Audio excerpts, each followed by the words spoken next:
then I can kick us off.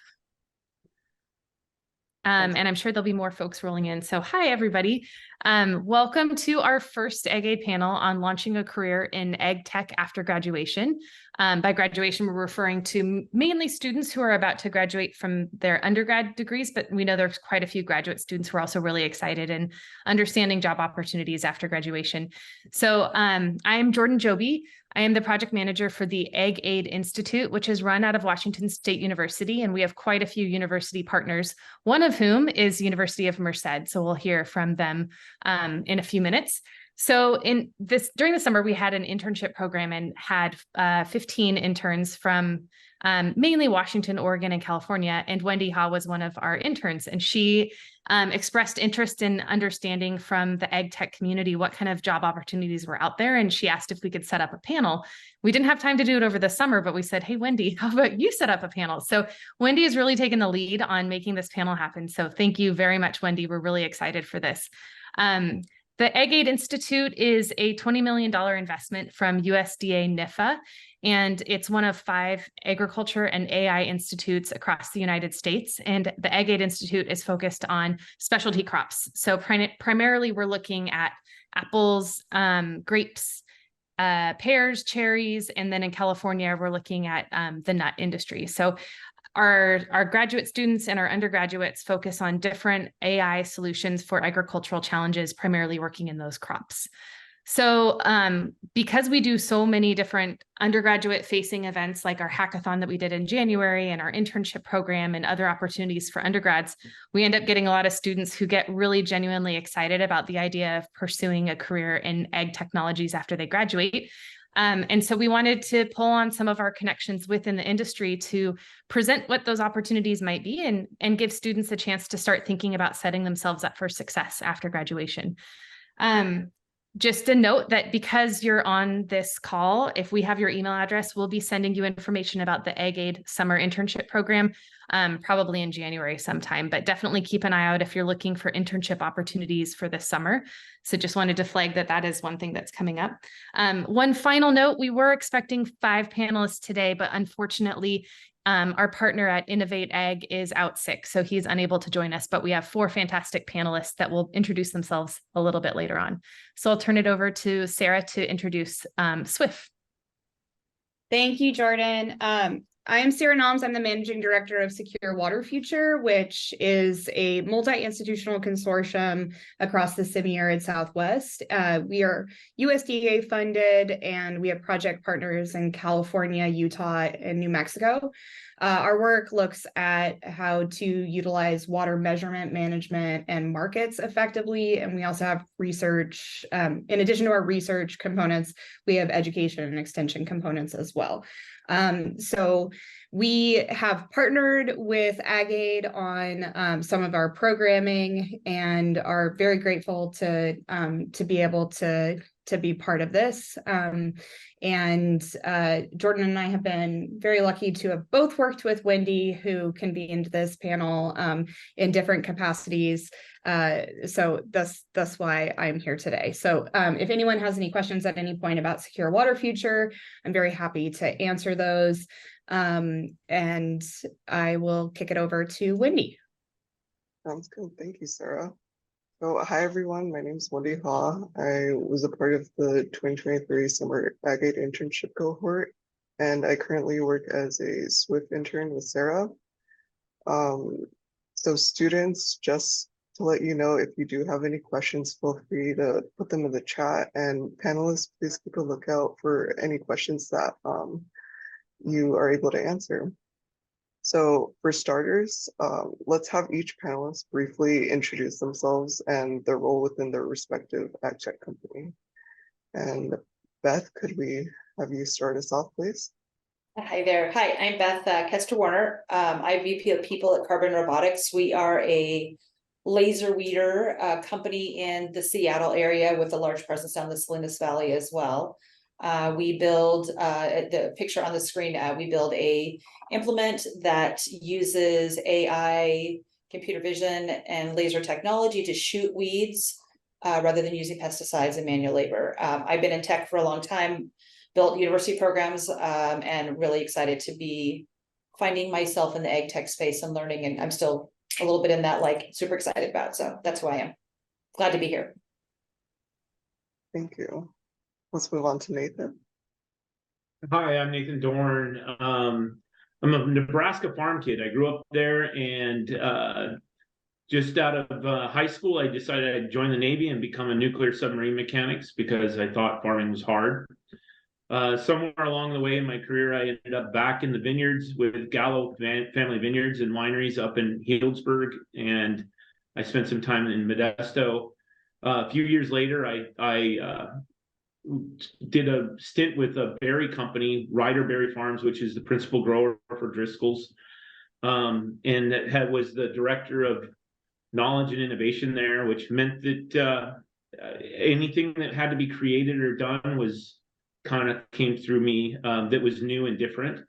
I got a little bit of the startup bug with that role and did my own company called Food Origins for about 7 years.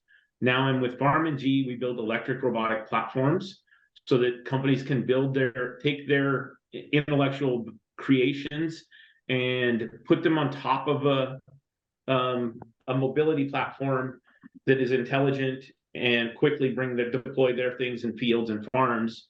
We work with everyone from farmers to startups to robotics companies that are doing manipulation or laser work or intelligent work. And we also work with universities doing the Farm Robotics Challenge, which I hope we get a chance to talk about later. Thank you. Let's move on to Roman. Hi, everyone. My name is Roman Franzia. I'm a business strategist at ePlant. I'm also a recent graduate of Cal Poly in San Luis Obispo in California, 2021. This is my first full-time career outside of college, so happy to provide some insights that I've kind of gleaned from my experience being in the industry for the past 2 years. As a business strategist, I help identify markets and applications for our product or for our technology. What we've built is essentially a Fitbit for trees. It's a wireless plant health monitor that mounts on woody plants, so trees and vines. It can track the health of the tree and the stress of the tree. In addition to the hyperlocal environment, temperature, light, humidity, and then also an accelerometer, which does lean sensing. In my role specifically, it's a lot of marketing, a lot of sales. It's a small company, about 2 years old. So being that it's a small company, a startup, you get to wear a lot of hats and get to experience a lot of different things. So. Awesome. And finally, we have Augusto. Yeah, good afternoon, everybody. Pleasure to be here with you. My name is Augusto Povoa. I'm the National Sales Manager for WiseConn Engineering. We are based in Fresno, California. I'll talk about a little bit about myself first. I'm an ag engineer. I'm from Brazil. You can notice that by the accent. Came to US about 20 years ago, to a little bit more than that, and went to Utah State, did my master's in irrigation, and then I worked for the Irrigation Center, the International Irrigation Center. After that, I worked for West Tech Engineering in Sacramento, and I came to California and started my program at my PhD at UC Davis, which I graduated back in the 90s. So from that point on, I'm being related to the irrigation industry. I have worked with Rainbird most of my life in different roles, from product management, marketing, sales, you name it. And mostly I did a lot of international sales lately for Rainbird Ag. So I always be on the ag division, not on the landscape or golf, but on the ag division.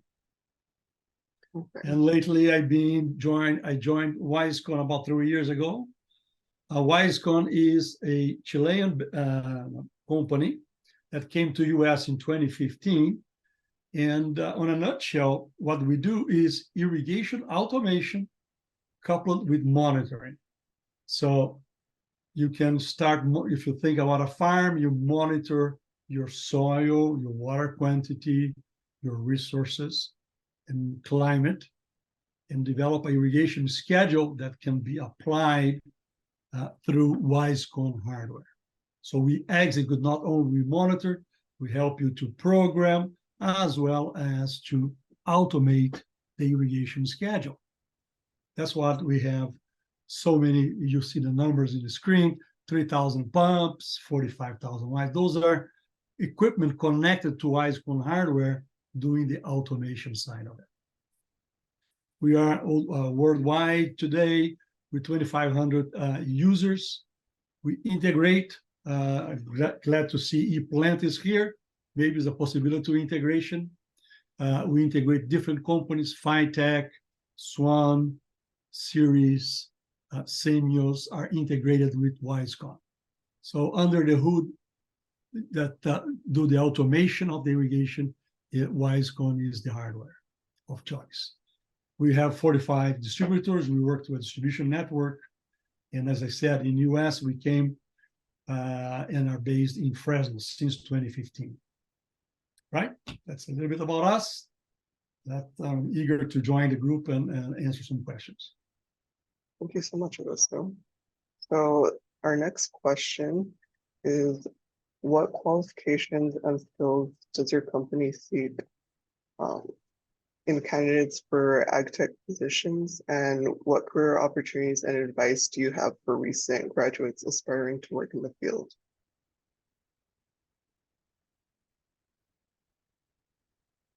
You want to just jump in? Yes. Okay. Well, I'll start then. So, with what we're doing in tech, we are looking for multitudes of different kinds of people. So we're looking for those folks that are out working on our machines out in the field that are, that are really more traditional ag tech, almost mechanic-like, all the way up to people who have a passion for solving, big technology problems with technology, so mechanical, electrical software. And I think I think ag tech is getting enough spotlight out there that there's a lot of people that are really coming out of what would have been the traditional path into a technology company are really seeking out ag tech, or at least that's what I'm finding in this new role. So I do think the passion for this space is also important. Thanks, Beth. Does anyone else have any thoughts? I'd reinforce that too. I mean, it's one and the passion thing, but just the energy that you can bring in making sure that what you came to do gets executed. As a summer intern or as a first person starting in the career, what you're going to get is handed what we've created or built at WiseConn, Farm and GE, wherever, and or at Carbon, and you're going to be the one that is the face of the company to the customer. You're going to be the one that has to deal with the kind of the small nuances that happen in the field, and you're going to notice it and you're going to communicate it. It's not 9 to 5, like you do this, go home and you're done. It's you go out there, you interface, and everything you learn and see, you're sharing with people, and they're making great big decisions on it afterwards. So your energy, it's a really poor description, but your energy is really what's really important in this regard. Like, you're going to make the customer feel great. You're going to make the company feel valued, and you're going to help us find problems that we didn't even know we had to make the experience more successful. Thanks. I'd like to jump in on that. I think when you ask about qualifications and potential careers in the ag tech, in any company, Carbon, ePlant, WiseConn, I would say you have to understand the company is divided in several departments or divisions, if you will. You have sales and marketing, you have the engineering department, if you can call those, operations, administration, and of course, management. So as a recent graduate, where do you feel yourself? Where do you kind of envision yourself to be is quite going to dictate your path here. So if you're in sales and marketing with WiseConn, you have two opportunities. You'll be a customer assistant. You can be the customer enthusiast person, or you can be a sales related with a sales role as a district manager, regional manager in the US. We are present in several states of the US, and we have district managers, which are a home-based kind of remote operation, dealing with people, dealing with distributors, dealing with growers. So is that where you see yourself going to? You need a technical background on the AgTech, but as well as interpersonal relations. So it needs to be a strong part of your character to be able to be on the sales. On the marketing, there are several venues. You can be on all the social media, producing materials for and videos, brochures, and stuff. All the general marketing, technical production that you see. Or you can be a product manager. As a recent graduate, a very interesting path is to learn the steps of to be a product manager, in which you have a certain product, being a machine, being a sensor, or being a controller, and be the owner of that product. Bring it from idea to the marketplace. Then launching it with marketing into the market and working with the salespeople. So you might say, no, I like operations. I like the technical, the support part of it. So there's another path that you can follow in the tech industry, to be on the support side, helping engineering to support the hardware and software today. There's nothing, there's no company out there without a software or a hardware in the marketplace. So those are the paths I think you have to decide where to go. And each one of them will require different sets of skills and personalities. As a recent graduate, you have to see, where do you fit, where do I fit myself? What do I like to do tomorrow? So that's my advice. Thank you, Augusto. Roman, do you have any thoughts? Yeah, I thought what I guess what the other panelists also had to say was pretty right on point. Nathan, I especially resonated with what you were saying about I guess in my field. So I get to do a little bit of sales and marketing. So it is a lot of, you know, being the person that the customer interfaces with, being able to communicate the customer's pain points back to your team so that they can then make good decisions on the direction of the product and also a larger strategic direction of the company is really important. Another thing worth noting there too is most of these careers are going to be a little more than a 9 to 5, or at least what I've found is it's more than a 9 to 5. You don't just get to leave at 5 o'clock when you clock out.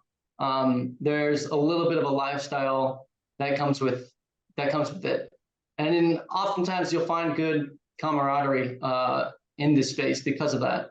Going to other trade shows, talking to people, you'll see that in spaces a lot. But also, and then getting kind of back to the core point, dealing with the minute things, working in the trenches, the things you notice, just being able to communicate that up the ladder to your higher ups, to the rest of your team is really, really important. Yeah, that's something I've gleaned. As far as advice goes, if you're still finishing out your degree,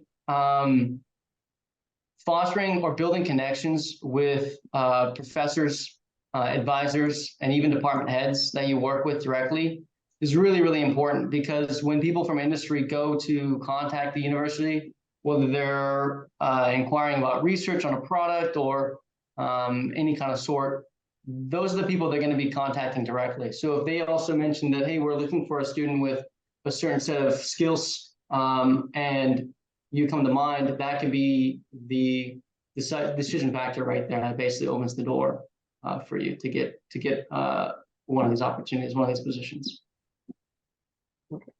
And I'll add on top of that, Roman's 100% right. That's how we made 2 hires last year, was professor referrals.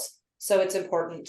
And the other thing I would add is, and it's just is when it comes to, you know, new grads coming out of school, the whole point of school is the internships and the things that you learn in the classes that you take, and really honing in on what you love. Where you get to choose to use that skill is really up to you. And so I've used this a lot over the years. When you're coming out of college, it doesn't matter what your degree is, honing in on what you love, you can do anywhere. So if you want to do it in AgTech and you want to be a salesperson, or you want to be a tech support person or an engineer, long as you're doing it in a segment that you love, you get the choice to choose that. And that's what I think is exciting. Thank you for everyone's thoughts on this question. So our next question is, what are some of the key challenges or complex problems that recent graduates might encounter in their roles, and how do you expect them to approach these challenges? I think I want to take that real quick. It's getting started. Just get out there and do something and express your passion and interest. You may not know it right away when you get out of school. You're going to find you've done ag engineering, but you may end up being a machine builder, or you may end up being an innovation guy for a farming company, or you may end up being starting your own company yourself with a group of friends, or jumping in on an activity somewhere. Just get started and keep professing what you're passionate about, like, all the time. That's my first gut thought.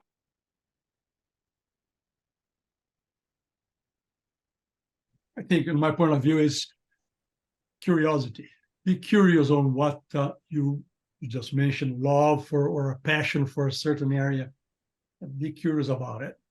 Be open to learn and to listen, and get out there on the field, and whatever is the position that you're aiming to be curious, learn as much as you can. That's key. Nobody knows everything, especially when you start. So we don't expect that a person knows everything from the university. However, the curious one, the one who are dedicated to the learning process, are the ones who are successful. Thank you. Roman, any thoughts? Yeah, as far as challenges go, just from my personal experience transitioning as a student to kind of full-time work lifestyle, balancing that work-life balance post-graduate or post-graduation is interesting. It's different. It's a big life change. Going from high school to college was a big life change. I'd say even bigger life change is going from college to starting a career, to a working profession. So developing that good work-life balance so that you can avoid feeling burnt out later on, it's really important. And you can do that just by establishing a schedule, a routine, something you stick to. Keep your hobbies that you like. It's always good outside of work to have your passions. The other thing too on the job is just staying organized. You'll find yourself juggling multiple tasks they could be super different. They'll also have different time frames as well. So staying organized on what needs to get done and when, and also getting it done in a timely fashion is important. Knowing that perfection is great, but sometimes good enough just to get the job done and keep moving is more important. Great, thank you. Moving on to our next question, how do you envision the future of ag? Sorry, go ahead. Guto mentioned something a second ago that was really good. Don't be afraid to make mistakes. Get really engaged. I mean, like, be brave and do stuff that you would probably not be ready for.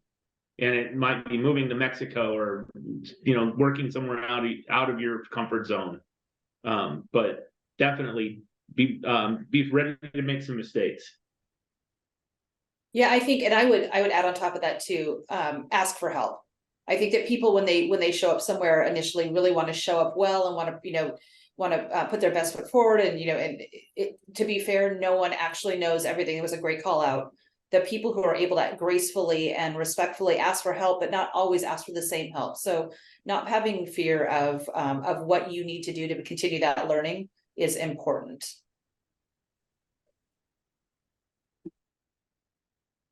Does anyone have any final thoughts before we move on to the next question? Okay.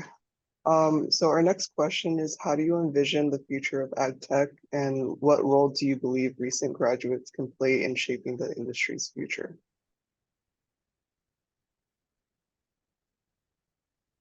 I would say the shaping the future is really, that's such a broad question. It's a hard one to answer because I think the ag and I'm really new, so you know, my perspective is very different than some of the folks on this panel that have lifelong in this space. I feel every day like I'm lucky to have been introduced into this space at the time that I have, because you know, from our VCs, venture capitalists, from a lot of our leadership, ag tech is exploding. It's really the place where there's going to be a lot of innovation over the next couple of years. And definitely I'm biased to have that opinion, but the students and what they choose to, some of those research projects, those things are all going to launch into, you know, future technology innovations. And so I think the students themselves define that. So that would be my kind of my go-to answer on that. Great. Does anyone else have thoughts on that? You know, Yes, just to, oh, go ahead. No, please.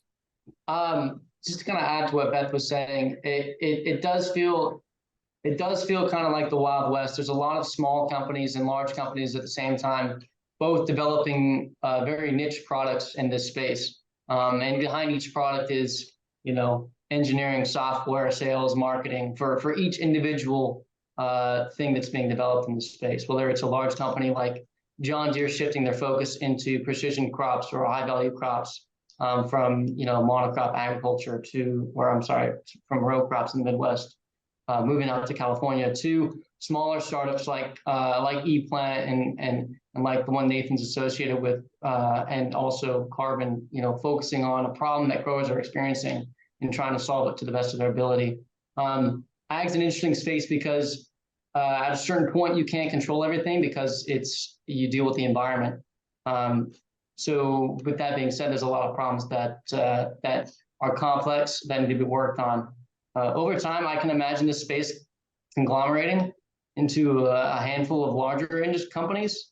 I don't know how I feel about that personally, but I think at this point right now, and the impact students can have coming out of school is just to jump in and find a problem and get really passionate about solving it. Thank you, Roman. Any other additional thoughts? Augusto, I know you were going to answer. I think the future is to them. You guys are starting now, you know, graduating. So exciting to be in this space in the industry. The ag tech is very challenging. It's evolving quite fast. And there's no one day never be the same as the other one. So I guess find your passion, as we said before, and go for it. You know, there's so many opportunities in whatever space you like to be in. You want it to be on engineering, on sales, management, developing products, taking care of it. Guys, it's just find your passion and go for it.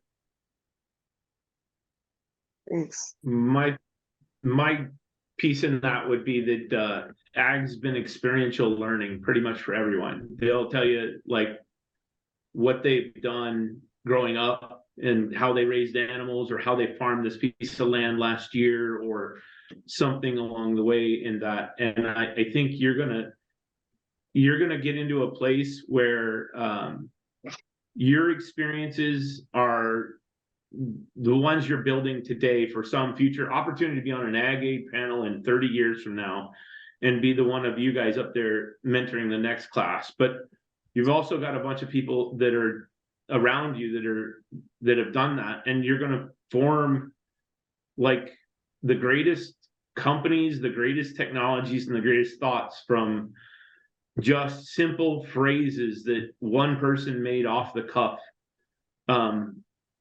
with you in a field in Central Florida or somewhere in the middle of nowhere.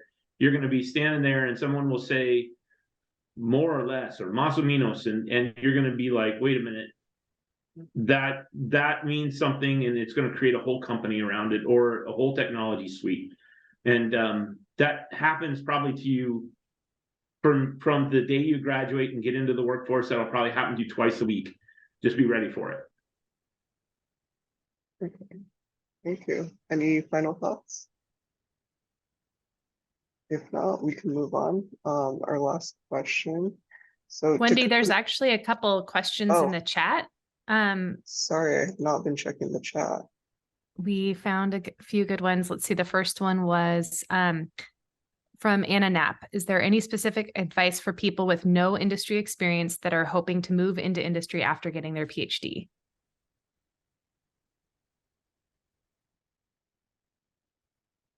Know that you're going to start from the bottom. Oh, even though you already have a higher degree, you're going to start from the bottom. Yeah, that's true. Oh, no, where'd it go? I would add on to that, the having built campus programs, I think coming in and being able and open and listening to people is really an important piece of looking at opportunities, because I think that, you know, despite many of us, we all know somebody who has a degree in XYZ, and then when they, you know, reflect back on their career 20 years from now, they're not actually using that degree in the way that they thought they were going to be. And so, you know, as you launch into a space and come out of school, you know, make sure you're open, listen to the opportunities, be paying attention to all the things, and not be, and try not to get, particularly in this economy, don't get disgruntled by the fact that, you know, the rejections are going to be more prevalent than the ones that will win. Because when you find the right one, you'll know. And then the second piece of that is it's not always be open to not just the opportunity itself, but the people you're working with. Because I think that people you align yourself, and when you find that connection with a mentor or a problem or whatever, I think that that's another important piece. I always tell people coming out of school, in whatever degree level they are, even if, you know, not a completion, you're in the highest growth phase of your life. Your brain is conditioned to learn, and what you need to do when you start any new job is to learn. So make sure you go somewhere where your learning is going to be endorsed. And so I too tend to lean towards startup companies. Go into smaller companies, you get to do more things, you get to try more things. You're also able to pivot and try. If you come in at job number one, that you may go to job number two. So that's would be my, just be really, really open to opportunities and don't limit yourself. Another question we have for panelists is, how do you or your companies interact with farmers or agriculturalists to improve your product and processes to better suit their needs? How involved are engineers in this process? I'll go with that. I mean, our company is an engineering firm, and we're located in Watsonville, California, and we're every day in some farmer's field and listening and learning. Farming is it's a really neat thing to think of. It's a science of growing something that you're studying in school, and then you get out into the world and people will tell you it's kind of an art. So you're applying that science of that art thing, and you'll probably hear over and over again, yeah, that's a neat thing, but you haven't farmed here, or you haven't worked here. And really what they're describing is the art of their growing patterns, their weather patterns, their soils, their people culture. I mean, a farmer is doing the most number of roles of any businessman in the world. He's an economist, he's a horticulturalist, he's a labor manager, he's a mechanic, he's doing a ton of different things. And there's going to be 100 reasons why things work and a million reasons why things don't. And just be open to finding a way to be sure that you're answering their questions, because they're absolutely right, and they may not have ever thought of it the way you're thinking about it now with your new fresh mindset. And that's a great contribution to them, is come at it with, like, you have an opinion, you have an idea, be ready for it.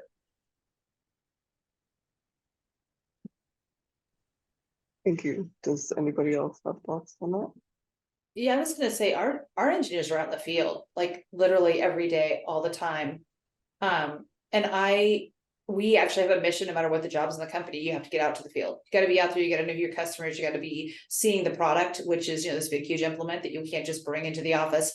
But I think, what I find exciting and what I hear from the engineers coming into carbon, and I'm sure everyone on the panel probably could share this, is, there used to be a day when you were using your brain for your job, meaning, behind a computer screen, writing code or solving technical problems or whatever, you were really, particularly those folks who needed that fresh air and needed to be out moving and had some of those constraints to their personality. AgTech is the perfect marriage. You get to actually be out there doing the things in the world and not be tied behind a desk.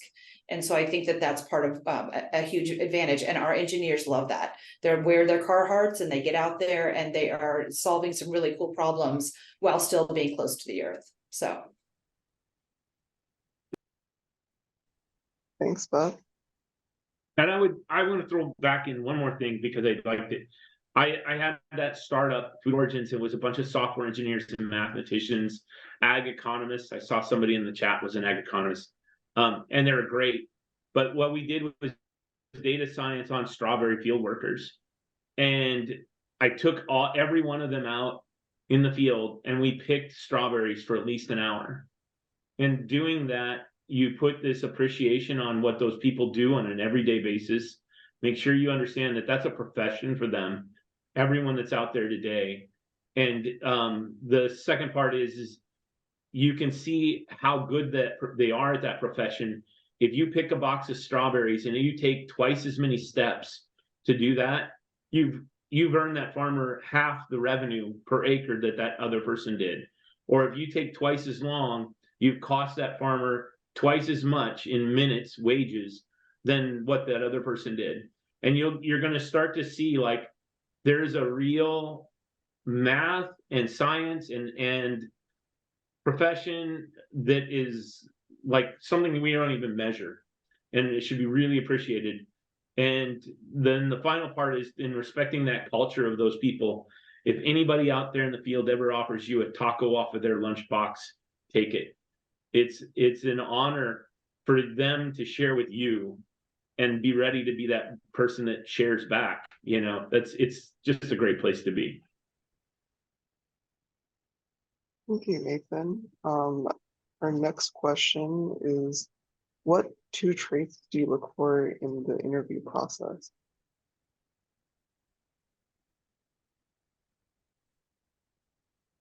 Interviews are always interesting, right? You get to know a little bit of what the person wants to be. And I guess from the interviewing people, I always look to get to know the person as a person, not what you learn and what you want to be, but who are you? So be yourself. That's the most important thing. Be genuinely yourself. Let the interviewer know who you are and you have done your job. Because we know that we have to teach you something in order to get that job. Nobody knows everything. So be natural. Don't try to, portray a person that you are not. One day they want to find out.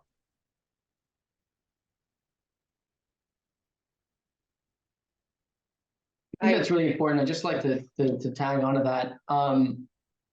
Just some simple, good interview advice is just, be yourself, but just understand that the person interviewing you, especially when you're interviewing within a team that you're going to be working with, if you got the position, is that they're thinking about your qualifications, yes, but they're also thinking about, is this person someone I can sit next to 8 hours a day, 5 days a week, and then some?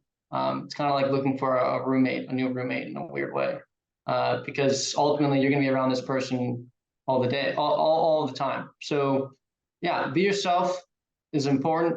Be likable, just be personable. It's really, don't think that a lot of emphasis is put on that. People stress about the qualifications and making sure everything's aligned to a T. That's important, but it's also important just to be personal, be yourself, be likable. I would add another piece. When you're talking about people who are coming out without a whole lot of tangible skills, in which, depending on where you're at, how people solve problems is important. problems never go away. There's always going to be a new thing to solve, but how do people solve it? So if you're brushing up for an interview, you need to be thinking about how do you answer those questions around whatever problem is there solved. So you may not know the answer, and oftentimes we don't actually want the answer. We want to know how you get to the answer. And I think that's a really important skill to develop, both in life as well as in interviewing. And so it's something to think about. And then what comes into that, a good interviewer is they're digging in. That's where that, and I agree with this team here. They're figuring out who is the person, what's the personality, what's their communication like, how putting all of the pieces together. What things do you hone in as an interviewee, as far as how you attach the problem, because that also indicates kind of what your leans are as far as who you are. So what kind of job do we put you in? So there's so much to be gleaned from digging into that. So just really be thinking about that constant learning. Learning is what everyone cares about in the interview. Beth, just tying into that, I'm wondering if you or any of the other panelists could speak a bit more to developing these sorts of soft skills, and if you have any recommendations about how to select a good mentor, and also how to approach a mentor in this field. I think the best way is is mock interviews. And so I know a lot of career departments have that. I think that you can reach out to HR leaders. There's all kinds of different methods that someone could use to do that. But I think mock interviewing is one way to do it. I think, and then really every interview, as painful as it is that you go through, I always tell people, throw your first couple, go do an interview on something that you don't care about, because it gets better. Interviewing, no matter whether it's coming out of school or whether, you've been employed for the same company for 5 years and now you're getting back out there, it's definitely a developed muscle. It's not one that is going to be current. The only people that really have that developed are the people in recruiting. And by the way, it's really different to be on the other side than it is on this side. So I think you just keep doing that. And I think then you're assessing yourself. When you get done with that interview, you just think about and process it. And what would you have said differently? What would you have done better? Some of those things are important as well. But I would say career centers are really a good way to start of asking them. And if they don't have one, most of them will create some kind of a mock interview program, or get you engaged with one.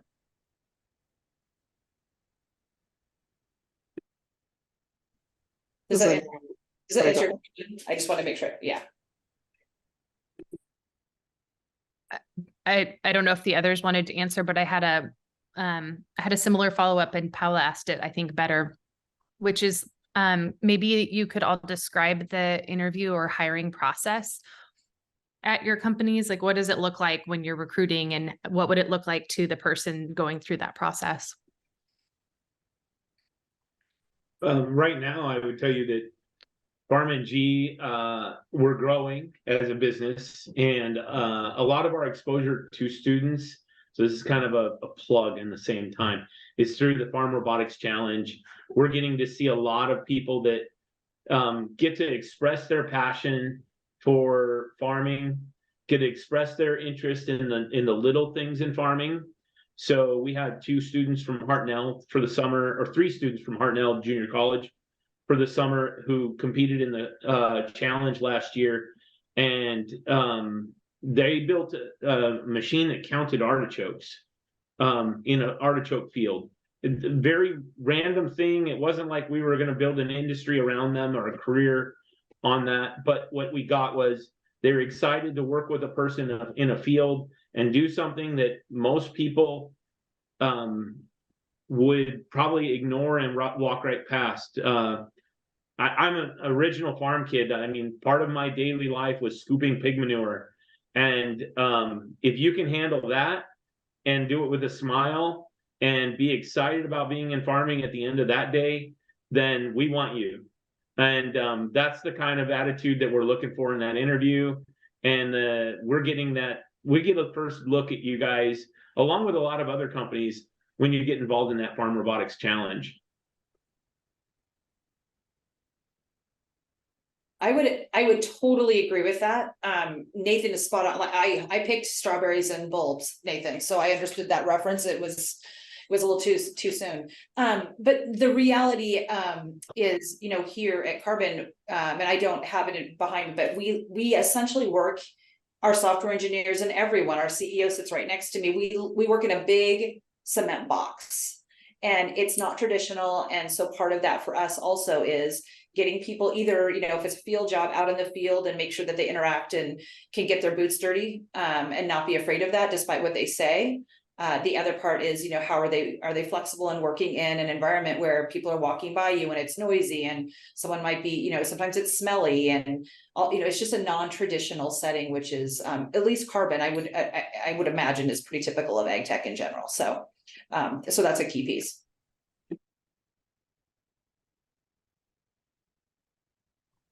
And you know, I was going to follow up because I think the core of that question was what the interview process, and let me map it because that is my expertise.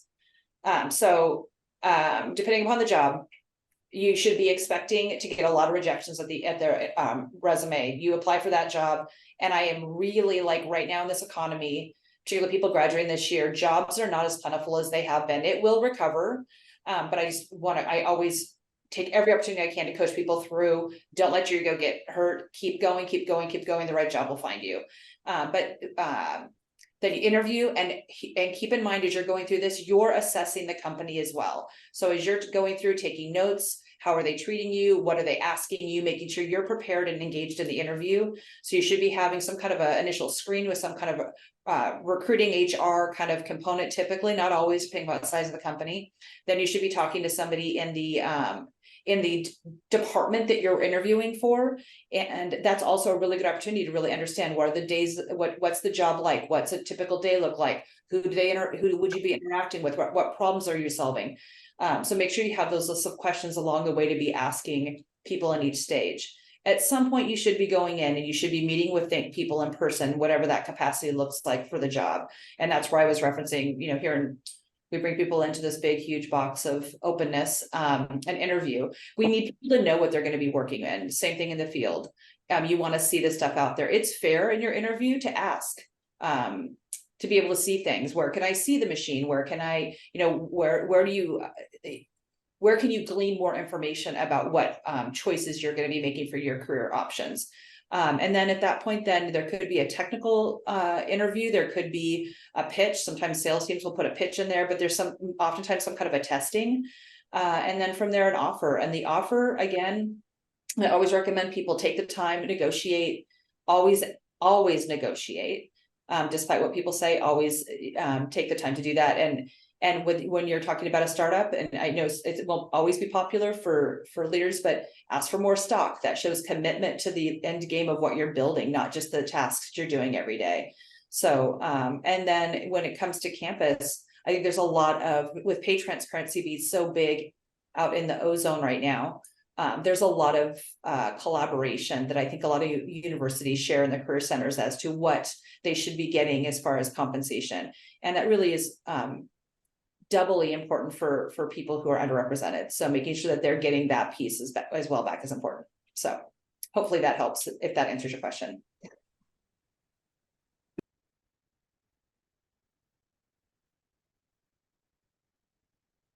If I could ask another follow-up question, because I am incredibly interested in everything that you're saying. And again, any of the panelists can answer this, but let's say you are straight out of college and you're entry level, and you do identify that there's something that might not fit well for you with a potential employer. How would you suggest addressing that as somebody who's entry level, if you're thinking about taking a position? Well, so there's multitudes of answers actually to that. I mean, the first question ends up really being, do you want to work there? And so, you know, I do think that, and this is not a popular, but it's a more realistic example. You know, some thick skin is necessary. No matter, you know, who you are going into the world, you're gonna come out of school and you have this degree, and you know, and then you get out into the world and you realize, oh, now you got to kind of do the grunt work because you're the low person on the pole. But when it comes specifically to there'll be a cultural issue, I think you really have to look at it. And I personally am incredibly diversity focused and equity focused. And there's always going to be struggles, I think, when you're melding, field and tech. And so I'm inspired by it. I think that being able to decide whether you want to work there, and B, how much impact can you have? What can you do to help change this new industry? And is that something you want to do? Because it's not the burden for anybody to do either. And then lastly, I would say seek help. I would say, that's where you do go and you find somebody who whether it be your career center, a counselor, a recruiter, who did you connect with in the interview? I think it's fair to ask a recruiter that may be managing your process to say, hey, here's some questions I have with you. As recruiters, we've had to become much more comfortable with being able to be asked bold questions. And so it would be fair to ask the bold question, which is, tell me about your diversity initiatives. Tell me about, what your percentage of women in the company are, and where do they sit? What's your leadership team look like? Those are really okay questions to ask to help make assessments. Because it's not only the numbers themselves. We know the numbers aren't where they should be. It's, does the company answer them? Are they willing to look at themselves? And what are they doing to solve it? So does that answer help? Yes, it does. And I look at it as at being like, be ready to take your degree and say that that's your capacity to learn. I think that's really, what you've proven by going to college for 4 years is I have this capacity to learn something. Don't be afraid to continue to do that, and express that you're, intending to be a lifelong learner. Do consider every role that you get and job you get, and as you advance in your career, to be a qualifier to be able to do that additional thing. I have a associates in nuclear science and have run a submarine under, actually, one of the few people on the earth who've gone a submarine at 100 feet above sea level. And if you guys figure that one out, text me and I will, send you something for figuring out what I did there. But you can take that skills that you have now, and then also recognize those things that you did before and still do them. You're qualified still to scoop a pig manure lot, or pick strawberries, or pick bulbs, or help turn a wrench in the field. There is nothing that you can't do that you've already that you've learned beyond. So don't be above anything. Continue to contribute. Find a way to contribute all the way through your business.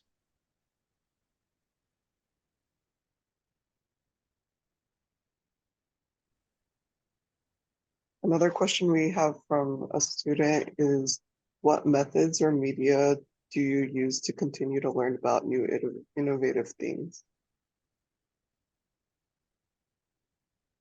I really like this question that Grant asked. One thing that I did jumping into the workforce, it was pretty apparent that, yeah, my degree shows my capacity to learn, but it does not show that I'm proficient at what my new role is. So learning is kind of a requirement, like seems to be a recurring theme through this. But one thing that a practice that I started doing was whenever I'd have one-on-one time with anyone in the company, I'd ask them, what books do you recommend reading? And oftentimes they'll be able to rattle off a list of 3 to 5 at least. And then, if you have a commute, you just download the audiobook and you can start powering through them all bit by bit. But it's a great way to kind of keep your head in the space and keep learning as far as what specific things you want to emphasize and learn about.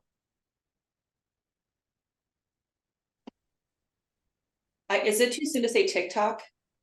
I'm just asking for, no, for real, I'm old, and let's all recognize, I think that the way that we learned back when I was coming up in my career was very different. What I have learned in the years I've been doing it is, who teaches me the things are the people that are younger. And because innovation and different perspectives and, all of that things, you need to be open to things. Here's the other part. I will never know everything, nor will I have any space in my brain for it. And quite frankly, nor do I want to. I mean, there's so many things I just truly don't, that's not my passion.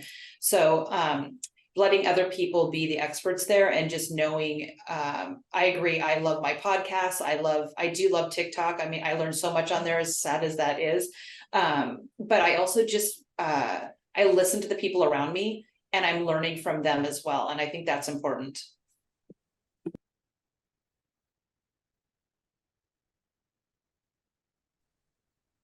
Does anyone else have any thoughts on this question? If not, we can move on to another question from Paula. In terms of CV, what achievements make a person stand out, draw attention to decide to interview them?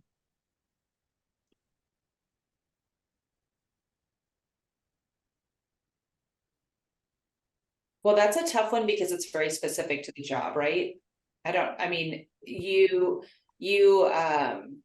is no right answer to that. What's going to resonate for one, and it could be job, it could be the company. Quite frankly, biases are real and they're not always bad. It could be that it's the school you've attended, or you're in the Marines and there's a connection. It's going to be those connections. So that's, I think that's where I say that piece of paper. And then here's my mantra about a resume. And this, you can take this or leave this. I believe a resume is really designed for where you're going. So you should build a resume about where you want to be, where you're going. And as a result, you're reflecting and you're representing what you've done. Resume doesn't have to be 100% of everything you've done. It has to be what you want to be shown. You're not being misleading by not listing every single thing you've ever done. Really focusing on those things that you've done that are pointing you in the direction that you want to be. So the second thing I say about resume coaching, I do a lot, is make sure there's enough on there that makes the interviewers want to talk to you, but not so much that they don't think they need to. So good examples of that are, don't put things, I hate objectives. I hate them because it limits you. It absolutely says what you're looking for. And the reality is you actually don't know ever what you're looking for. So I wasn't looking for an AgTech company. That wasn't what I mean. I put my last job was cybersecurity. If I'd have said I'm looking for cybersecurity, I would have been limited, right? Somebody would have passed me by because they would have made the assumption that I didn't want that job. So that's the key piece. So just really focus on putting stuff on there that want to be. I like skills also, and this is making sure that you list things that are buzzwords. When you think about recruiting in general, people in recruiting are not this panel of people here that are these experts that I'm sitting amongst. They are the people that are having to screen those resumes to get to these people. So what they're doing is they're doing buzzword searching. They're looking for specific things that are found on people's resumes that are going to elevate you out. And it doesn't matter how fantastic your resume is. If they're not able to find it, you're not going to get where you need to be. So I really like the idea of having a skills section over an objective, because that way then those buzzwords that are the ones that you want to be used to be pulled out of a stack of resumes are really front and center. So that's my advice. And I'll go mine. Make sure you find a way to convey who you really are. So my resume said Nebraska farm kid. And I can tell you, 9 out of 10 of my interviews had something to do with somebody who was from the Midwest or was a farmer, or they would start out the interview with my grandfather was a farmer or something that connected with them. And they extracted the values that they wanted out of that. So it just got across who I really am and the thing that I think is important about me. So make sure that you make it easy for them to read that resume and read it yourself, or glance at it for 5 seconds and tell me what you know about yourself from that resume, because that 5 seconds is really what it's going to come down to. So if there's 3 words that matter a bunch, put them in a place where they're going to be evident. Don't try to overfill the page with, as Beth said, don't try to overfill the page with everything you've ever done. It's about, let me know who you are.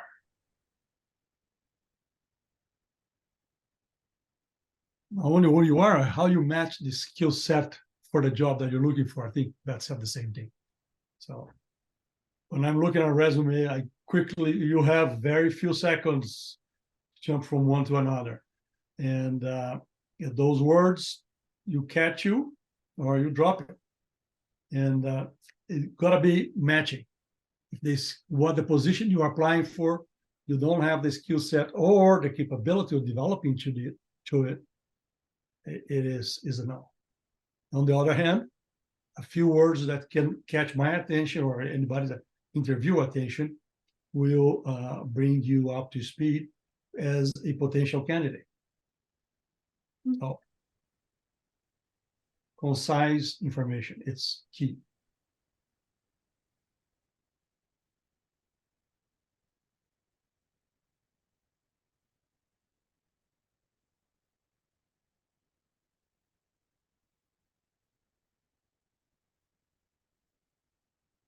Do folks have any other questions that you want to ask in the chat, or you can unmute yourself if you'd like?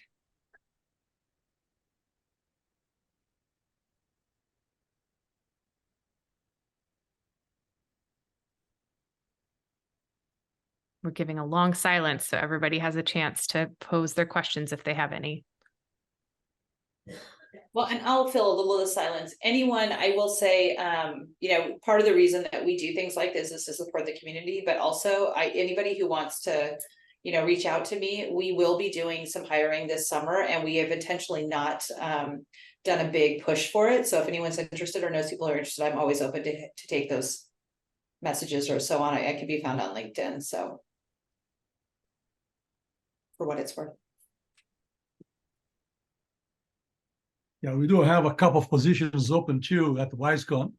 One for district manager in the Southwest US, in the southern states, and another one in Fresno for a support manager. So there are some opportunities there. We are listed in LinkedIn. And Farm and G will be very similar in that we're growing fairly quick right now.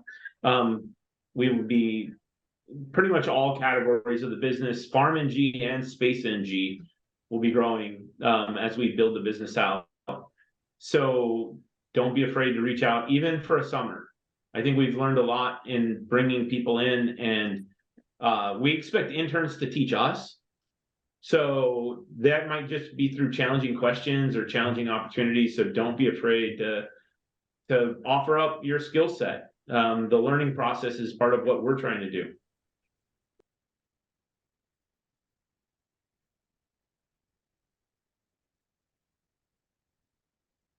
On a similar note, are there any internships or opportunities for current undergraduates?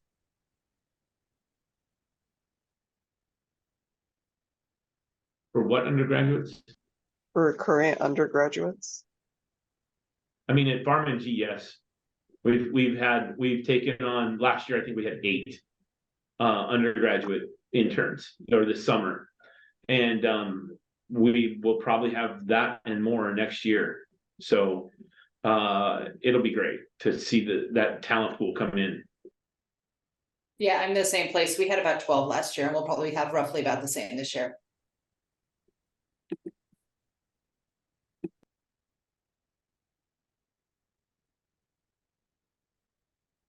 Because Alexi asked this in the chat, I'm just curious how you all feel when you get random requests from people on LinkedIn. I'm still unclear on like LinkedIn rules and if that is like weird or if you're welcoming of people connecting in with you in that way. Well, for my job, it's a requirement and I love them. But I will say, and anybody who's on this panel, I have met my 30K max of first connections in LinkedIn and can no longer add anyone. So I'm slowly but surely weeding people out so I can add my new AgTech friends in. So if you add people, I have a workaround until I can get through that process. But I think it's great and I think you should. And I think that's part of how you build within follow companies is the other one on LinkedIn. Really follow that. That's where you're going to see jobs that pop up.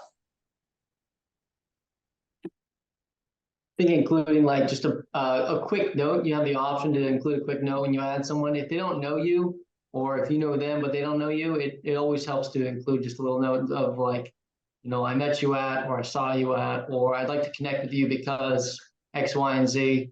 That's always helpful.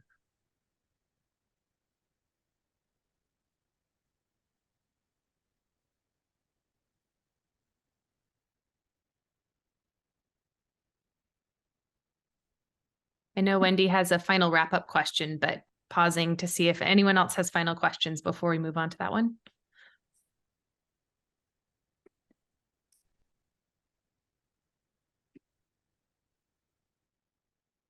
I'm just curious if this is not really about the process, but in your companies, how many women do you see applying for these kind of jobs?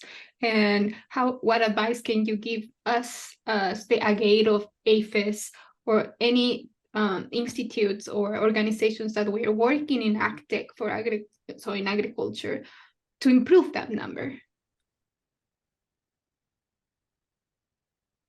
At Farm&G, we've got, I think, about 25 to 30% women, including our COO, who was the former CTO at NVIDIA, Claire Dinlevy. So we're really looking for inspiration regardless of gender. We're kind of like, if you're awesome, we want to talk to you. So definitely, like, engage us, please. We're looking for a great team.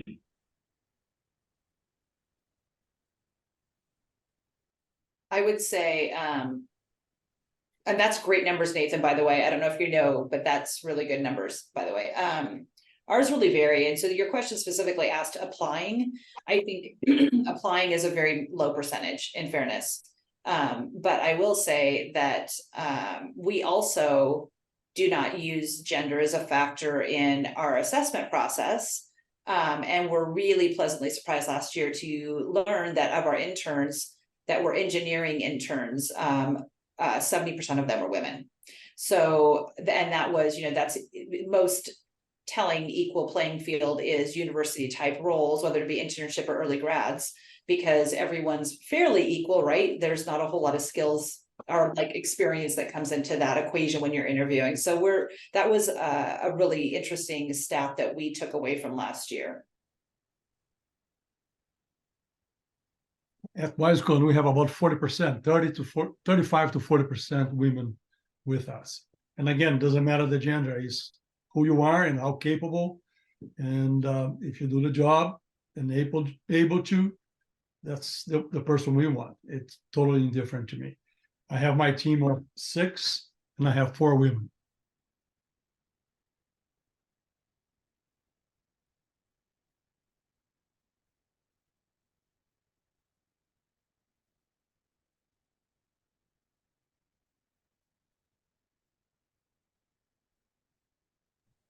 So kind of going back on my previous question, are there any internships at WiseConn or Robotics or ePlant that are available to current undergraduates? WiseConn, we don't have the structure for internship, so we don't offer internship yet. It is on the plans in a couple of years, but not now. But they're not posted. So if anybody's interested, mostly what we're going to be looking for this next year is software, deep learning, electrical, mechanical, and then probably 4 or so what we call robotics. So they're really well-versed, kind of hands-on building, doing all the random stuff that support the building of the machine. At ePlant, we're not currently hiring right now. We're approaching the funding round, so we're hoping once we get some additional funding to then start thinking about who the new or what areas we want to hire. And personally, I'm pushing for some interns because I think it'd be fun to have some people to work for me and get some tasking to and a little bit of mentorship. Thank you. Beth, when would those internships be posted by any chance? I'm not sure when. The problem for us is we're still planning for next year, so we don't actually know. I'm hoping to probably get them out somewhere right about Thanksgiving timeframe. Okay. Okay. But I mean, like I said, anybody wants to reach out, I will certainly take them now. I am getting to the question about LinkedIn. I get pinged on LinkedIn regularly for people who are interested, and it does make them stand out, and I put them in a queue and they will all be considered. So anybody who wants to reach out now, I do have a method to help manage that.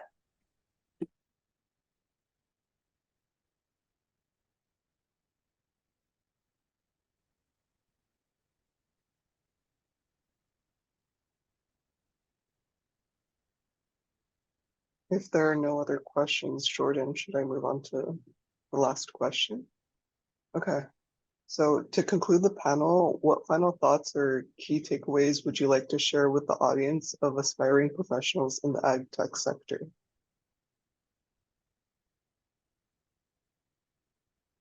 I'm sorry, will you say that again? I apologize. I was reading the chat, the channel. Oh, you're good. What final thoughts or key takeaways would you like to share with the audience of aspiring professionals in the ag tech sector?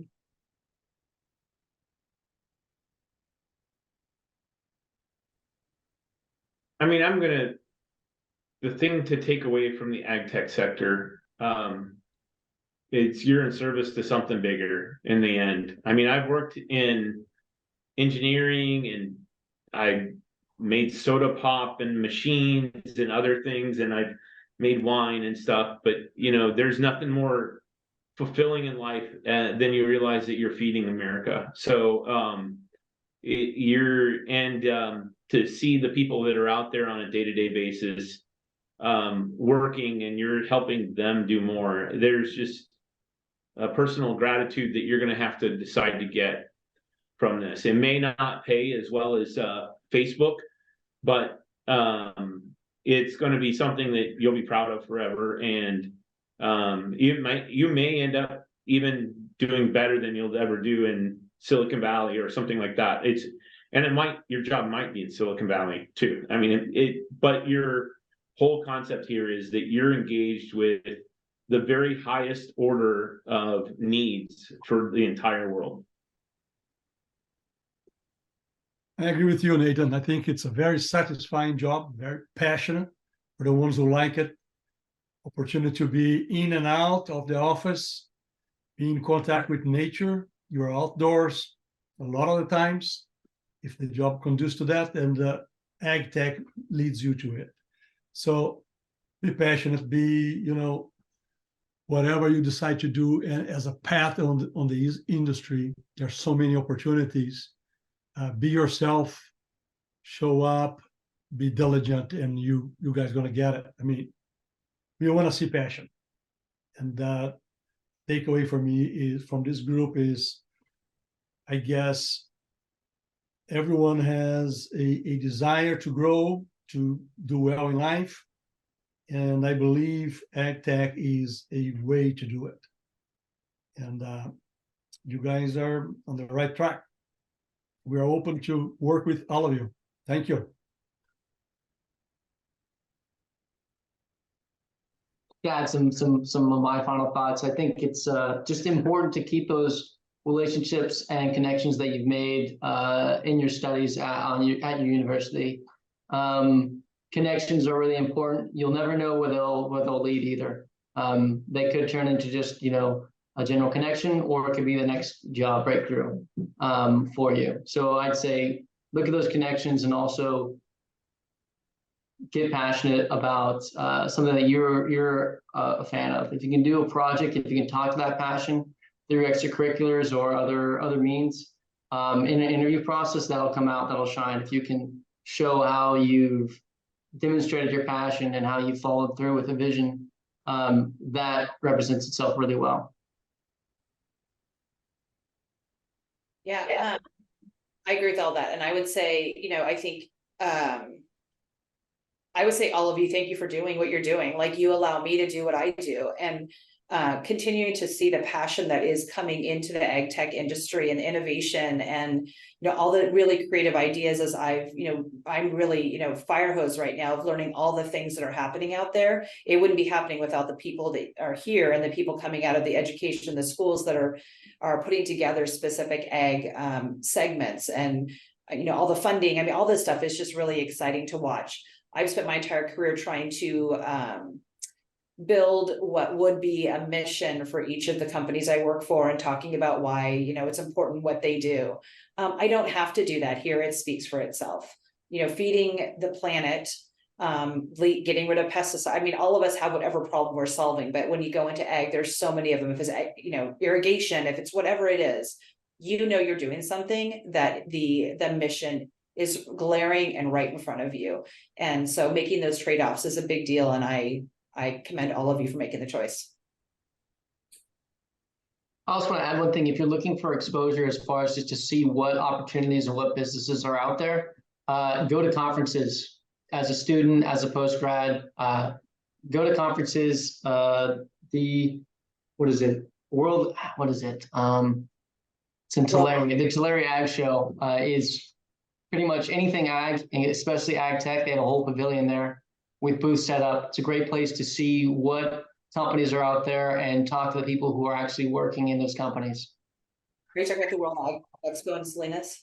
Yeah, yep. Or I'm sorry, I'm talking about the World Ag Expo. World Ag Expo, yeah. I think it's in March. February, second week of February. There it is. Yeah, February. Thank you. We're always there. I agree with that. I went last year and I was, mind blown at all the things that are there. It was an incredible experience. Come see us this year. Next year, 24.